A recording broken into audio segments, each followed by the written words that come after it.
నమస్తే అండి. Welcome to money foods. ఇప్పుడు నేను చేయబోయే రెసిపీ సద్దన్నం అనమాట. సద్దన్నం అంటే చిన్నప్పుడు మన తాతయ్యలు, అమ్మమ్మలు, ఇంటెదురు వాళ్ళు, ఇంటి పక్కల వాళ్ళు పొద్దున్నే సద్దన్నం తినేవారు గదా! రాత్రన్నం, మజ్జిగన్నం, సద్దన్నం, పెరుగన్నం ఇవన్నీ చిన్నప్పుడు వినేవాళ్ళము. కానీ ఇప్పుడు చాలామంది తగ్గించేసారు. ఎవరు తింటలేదు.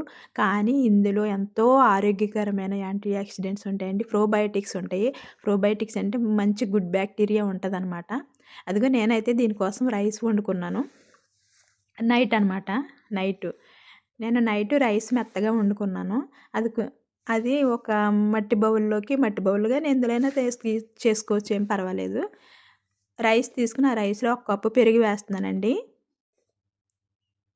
ఒక కప్పు పెరుగుకి 2 కప్పులు నీళ్లు వేస్తున్నాను. ఒక కప్పు పెరుగుకి 2 కప్పులు నీళ్లు. ఇప్పుడు చాలామంది వీడియోలో మనం చూస్తా ఉంటాం కదా! చిక్కగా చేస్తారు, గట్టిగా చేస్తారు పెరుగులాగా. అలా కాదండి. సద్దన్నం అంటే మనకి నీళ్ళలాగా పల్చగా మజ్జిగలాగా ఉండాలి. అప్పుడే మనకు సలవ చేస్తది. మజ్జిగ చాలా సలవంటారు కదా!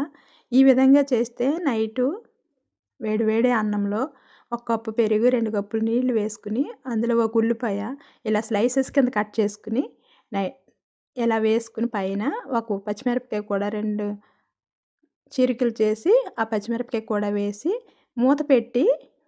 మూత పెట్టేసి నైట్ అంతా అలా ఉంచాలండి.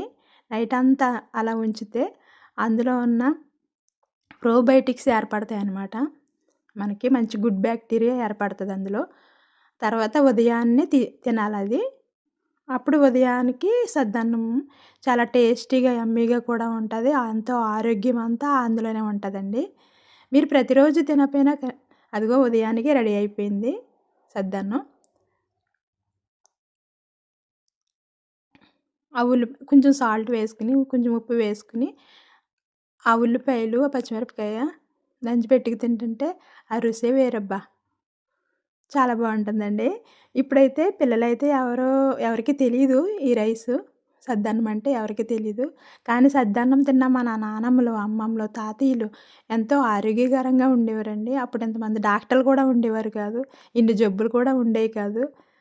మనకి వచ్చే జబ్బులన్నీ బ్యాడ్ బ్యాక్టీరియా వల్ల వస్తాయి. మనం గుడ్ బ్యాక్టీరియా తినటం మానేసాము. అందు గురించి ఇప్పటి నుంచైనా ఇలా ట్రై చేయండి. ప్రతిరోజు తినకపోయినా వారానికి 2 సార్లైనా తినండి. ఏంటి, ఏంటి మన పూర్వీకులు తిన్నదేంటి అంటే ఈ సద్దన్నం ఒకటనమాట. థాంక్స్ ఫర్ వాచింగ్ అండి. Bye bye.